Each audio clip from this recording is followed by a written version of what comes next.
Olá, boa tarde a todos os internautas que nos acompanham aqui no Facebook do Diário da Região. Mais tarde o programa Política em Debate também vai estar em outras mídias sociais, também no nosso site Diário da Região. Eu estou aqui do meu lado o jornalista Rodrigo Lima, mais uma vez, nos acompanhando. Rodrigo, estamos aí já afunilando a questão eleitoral, né? Já está há menos de um mês, mas a gente sempre costuma falar rapidamente aqui como é que foi a sessão da terça-feira, né? E parece que a gente teve uma sessão muito tranquila, né, Rodrigo?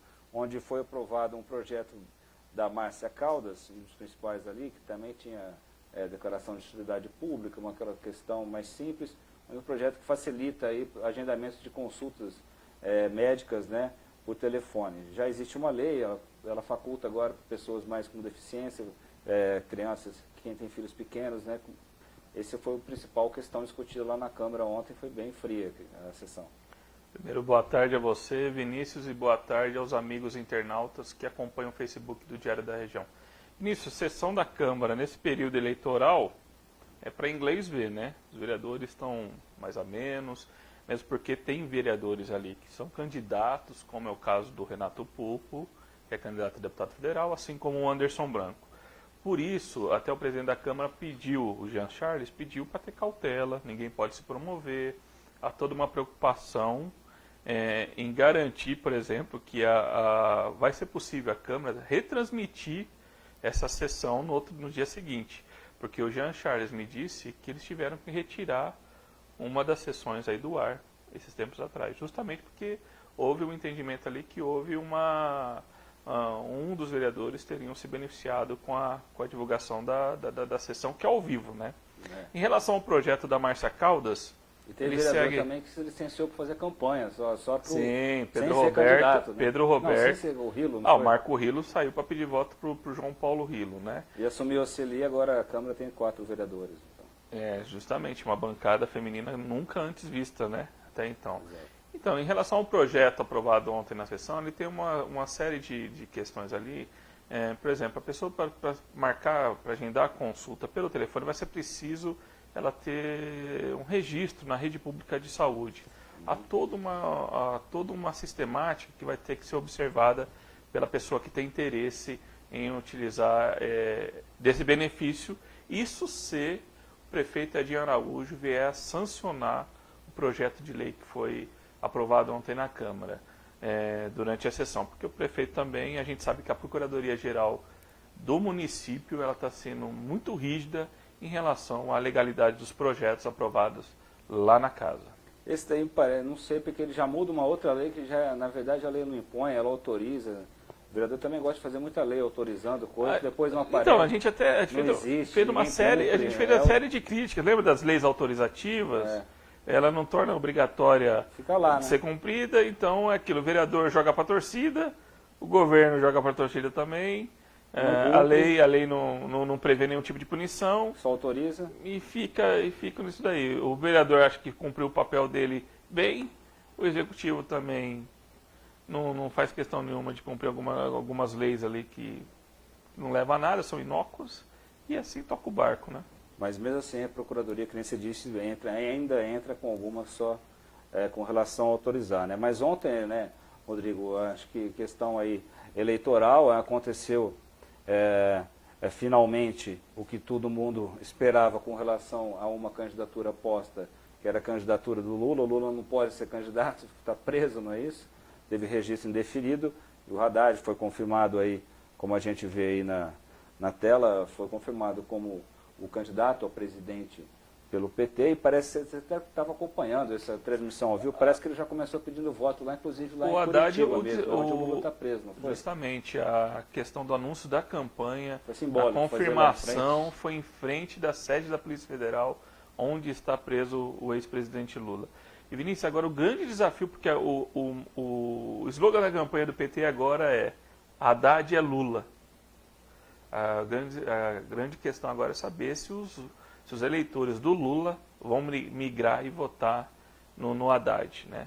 Então, a gente já vê hoje, o PT já começou o lançamento de algumas campanhas, principalmente na internet, e também deve bombardear aí nos próximos dias a campanha na propaganda eleitoral, tanto de rádio da TV, para tentar fazer com que o Lula saindo fora do cenário, o Haddad, Fernando Haddad, ex-prefeito de São Paulo, passe a ser o candidato de fato do partido e ele vai tentar ir ganhar uma musculatura eleitoral a partir de hoje, quando ele de fato se tornou o candidato oficial do PT à presidência da República. 3 semanas aí, tem para isso, né? Num É cenário, tiro curto, né? cenário, A campanha é tiro curto. Você tem aí até o resultado da essa, pesquisa Ibope de ontem, essa né? daqui é o Ibope de ontem, já havia saído um Datafolha também, também ontem, mas abrangendo aqui, abrangendo o final de semana já e a segunda-feira, 10, já, vamos dizer, a mais ampla, que houve 2.002 eleitores. Após a facada do Jair após Bolsonaro, o atentado, né? que sofreu o candidato Jair Bolsonaro, né? Aliás, aqui vamos fazer uma menção, né? Um ato ridículo de covardia que quase que colocou em risco a vida de um candidato. Isso a gente tem que isso é repugnante, né? Isso é horrível, isso é contra até atentado à democracia, né? Qualquer que seja o candidato, de qualquer questão que venha a ter de posicionamento, seja quem for contra, quem tem que ter o mínimo que se espera é tolerância, né? E aí foi se avaliar... Até, Vinícius, só fazendo um parênteses, aproveitando nessa questão ainda da facada, a gente vê também colegas também comentando sobre isso, que o PT tomou uma decisão agora, oficializou o Haddad, teve essa questão da facada do atentado contra o candidato Jair Bolsonaro, né, infelizmente, e a campanha começa a partir de agora. A partir do atentado e da decisão do PT, é a questão do PT de confirmar o Haddad realmente, a campanha começa agora. E você aí, vê uma nova campanha, o que foi feito até agora fica para trás. Porque no feriado nenhum candidato a presidente, no feriado de 7 de setembro, teve agenda externa, devido a esse episódio lamentável com o seu candidato Jair Bolsonaro, porque todos ficaram em uma estratégia de reavaliar. Até inclusive a campanha do Alckmin, que tem usado muito essa questão, agora ele passou um discurso de não é nem na faca, nem na bala que vai se resolver, mas o fato... Hoje inclusive, o Alckmin, ele já passou o quê? A propaganda hoje está até no Twitter do Alckmin, e até coloquei no canal lá no Diário do Rodrigo Lima, no YouTube, o Alckmin tentando colar as votações do Bolsonaro enquanto deputado federal de acompanhamento sistemático ao PT. Então a gente percebe que a campanha do Alckmin, o candidato do PSDB, tentar colar. Lula, né? É tentar colar agora o PT no Bolsonaro. Agora, se vai dar certo ou não, até porque o Alckmin continua aquele que não chega a 10. E vem sido também comentado, Rodrigo, que tem essa questão aí, porque o Jair Bolsonaro, não existe mais a candidatura Lula sendo aqui colocado, o Bolsonaro já era, e agora novamente continua sendo e aumentando líderes sem esse, mas a candidatura vai ser, como é que tá? Vai ser analisada do Lula, então já não existe mais isso, né? O cenário não tem mais essa questão que embaralhou o eleitor por muito tempo, né? Então a gente teve aqui nessa pesquisa Ibope o Jair Bolsonaro com 26%. Com relação à última Ibope, parece que houve um crescimento de 4 pontos. E depois veio aqui, aí passou a embaralhar tudo, que tinha assim, um cenário de Marina em segundo, tudo dentro de uma margem de erro, mas agora está aparecendo Ciro Gomes em segundo, então aparece Jair Bolsonaro com 26%, essa pesquisa Ibope dessa terça-feira 11. Ciro Gomes, Bolsonaro 26%, Ciro Gomes 11%, Marina Silva 9%, Alckmin 9%, Fernando Haddad 8%, Álvaro Dias 3%, João Amoedo 3%, Henrique Meirelles 3%, a Vera do PSTU 1%, e a partir daí 1 também o Cabo Daciolo, e o Boulos com 0, João Goulart Filho aqui com 0, o Emael com 0, brancos e nulos informando aqui 19%, que não sabe, indeciso 7% do eleitorado. Isso mostra aí uma situação, e fazem aqui essa pesquisa de simulações de segundo turno, né? Porque o que se tem certo aqui é que até no meio político, até candidatos afirmam isso, porque a questão que ocorreu com o Jair Bolsonaro também existe uma questão de comoção, de a pessoa não concorda com aquilo, e tudo, se já estava mais próximo a tendência a votar, vai, vamos dar o apoio a ele, cresce um pouco a candidatura dele com relação após o atentado, tanto a Datafolha quanto essa pesquisa de Ibope mostrou um certo crescimento dele e o embaralhou total para ver quem iria no segundo turno. E você vê que até o nosso editor, o Rogério Castro, fez uma análise hoje na coluna do Diário, trazendo essa questão de que o eleitor do Alckmin seria o eleitor do Bolsonaro, que está migrando para o Bolsonaro. Então o PSDB tem uma grande discussão desculpe, até interna, para saber como reverter essa questão. Porque os votos do Lula não vão, no começo estava indo para a Marina, agora parece que para o Ciro Gomes também, além de questão então, de Haddad, pela pesquisa, o único que está garantido no segundo turno aí, até com uma certa folga, é o Jair Bolsonaro, né? Então a gente vê uma disputa muito intensa nessa reta final, entre praticamente 4 candidatos aí, o Ciro, dentro da margem do erro, de erro quase, né? O Ciro, a partir do Marina aqui tem 3%. A Marina, Ciro 11, Marina 9, Alckmin 9, Haddad 8 e Jair Bolsonaro 26. Mas por outro lado, Jair Bolsonaro que tem a maior rejeição também, era e continua, né? Tanto é que o Jair Bolsonaro ele perde em todas os cruzamentos do segundo turno, né? Para todos os candidatos, né? Tem uma aqui que eu tenho dúvida. Mas para os principais, para o Alckmin ele perde... Dá um empate aqui com a Marina e ele ganha do Haddad. Só do Haddad. Que aqui, qual que é a porcentagem? Tem um percentual? Ele foi candidato ontem, apareceu. Se fosse ter um segundo turno, teria 36%, 40% Bolsonaro. Apertado não, também. Aqui são as simulações, sim, são as simulações aí que ocorrem aqui. Tem um problema aqui. De qualquer forma, Vinícius, a gente vê um discurso até do PSL nas redes sociais, dos youtubers aí de direita, o pessoal, até os filhos do próprio Bolsonaro, o Flávio, que é candidato ao Senado, e o Eduardo, que é candidato a deputado federal, eles assumiram a campanha aí do pai, né, a frente de campanha, já que o pai está hospitalizado, está se recuperando, em que eles pregam que não acreditam em pesquisa eleitoral. O próprio Bolsonaro disse isso também, e há até uma questão, um temor aí, de que o resultado no primeiro turno, eles pegam também que o Bolsonaro, até aqui em Rio Preto, o Bolsonaro disse isso, que é possível vencer no primeiro turno, justamente porque as pesquisas indicam aí que o Bolsonaro não levaria no segundo turno, dependendo do candidato que ele enfrentasse, né? E de qualquer forma, esse não reconhecimento do resultado da eleição nas urnas, alegando até que o sistema eleitoral brasileiro, com as urnas eletrônicas, teria falhas, é muito complicado, inclusive para o processo democrático no país, né? Você não reconheceu eventualmente o resultado das eleições. Essas pesquisas aí a gente acompanha, mas normalmente quando você chega numa véspera da pesquisa, e sai uma pesquisa, ou normalmente a gente chama de onda, né, no meio político. Quando vem uma onda e a pesquisa às vezes detecta essa onda, um pedaço dela, às vezes tem um ruído, mas nas últimas vezes tem dado uma coisa muito próxima à eleição, embora aqui em Rio Preto sempre tem, a última pesquisa não dá aquilo, né?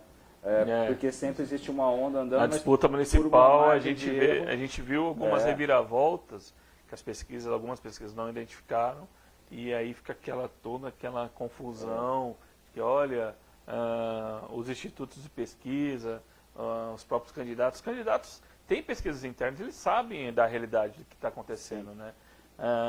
E agora é importante a gente ver os levantamentos daqui para frente, principalmente em relação ao desempenho do Haddad. Eu estou curioso para saber se o Haddad vai de fato aí ocupar, se vai pegar essa questão do Haddad é Lula agora, né? Não sei, porque agora com essa questão toda, Rodrigo, tem quem fale. O Jair Bolsonaro como ele mesmo já disse, os apoiadores dele, de ser eleito no primeiro turno, dele ir para o segundo turno com alguém aqui, aí se apostam em vários nomes, entre todos, os apoiadores de todos, eu já ouvi até ontem do Bolsonaro não ir para o segundo turno. Eu acho que a eleição ainda está muito aberta. Mesmo porque os brancos e os indecisos aí somam quanto? Quanto que somam os brancos e indecisos? Brancos e nulos, 19% não respondeu, 7%. É uma questão aberta. Eu sempre gosto de lembrar que na eleição presidencial, durante a apuração, foi tão acirrado que durante a apuração, o pessoal do Aécio Neves já estava indo para Belo Horizonte para celebrar a vitória do Aécio Neves, abriu as urnas, finalizou o resultado, foi Dilma, foi eleita. Então, essas questões assim, de pesquisa e oscilações, ela ocorre muito e ocorre no dia em vésperas, eu acho ainda o cenário muito aberto. E para a gente finalizar então, vamos mostrar de governador, que também está um embaralhado aqui. Para você ver, o Ciro aparece em segundo lugar na pesquisa, Vinícius. E a gente, ontem eu tive a oportunidade de conversar com o presidente do PDT aqui de Rio Preto, Carlos Jarnaldo, ex-vereador, e perguntei para ele, porque toda quarta-feira o Ciro quer fazer um ato de campanha no país, de apoios, adesivaços, distribuição de material de campanha. E a gente procurou o presidente do PDT aqui da cidade para saber como é que está essa questão de material de campanha. Ele me disse, olha, não temos material de campanha para distribuir em Rio Preto.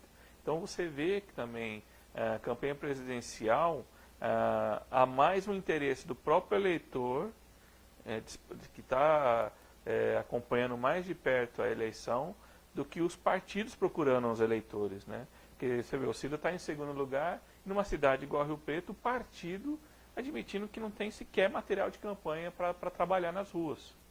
Ao contrário, até a gente percebe que há candidatos a deputado que tem muitos recursos até. Tem bastante agora recursos. Começou a aparecer, né? Inclusive, hoje, por exemplo, eu abri minha caixinha de correio, o que tinha de santinho de candidato, e olha assim, um condomínio que tem 6 unidades.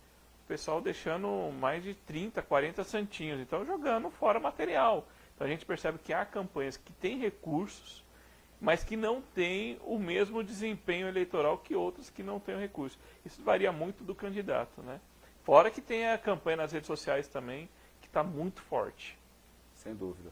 E bom, para finalizar então aqui, Rodrigo, sem a gente fazer muita análise, porque o nosso tempo já estourou, mas aqui essa daqui também, pesquisa Ibope, o governo do estado, colocando Paulo Scaff do MDB com 22%, João Dória com 21%, Márcio França com 8%, Luiz Marinho com 5%, e a partir daí o Major Costa Silva com 2%, a professora Lisete com 1%, Marcelo Cândido com 1%, Cláudio Fernando com 1%, Rodrigo Tavares com 1%, Toninho Ferreira com 1%, o Schecker com 1%, o Edson Dota não pontuou aqui, brancos nulos 24%. Ao que consta, a candidatura do PCO, Edson Dota, foi indeferida.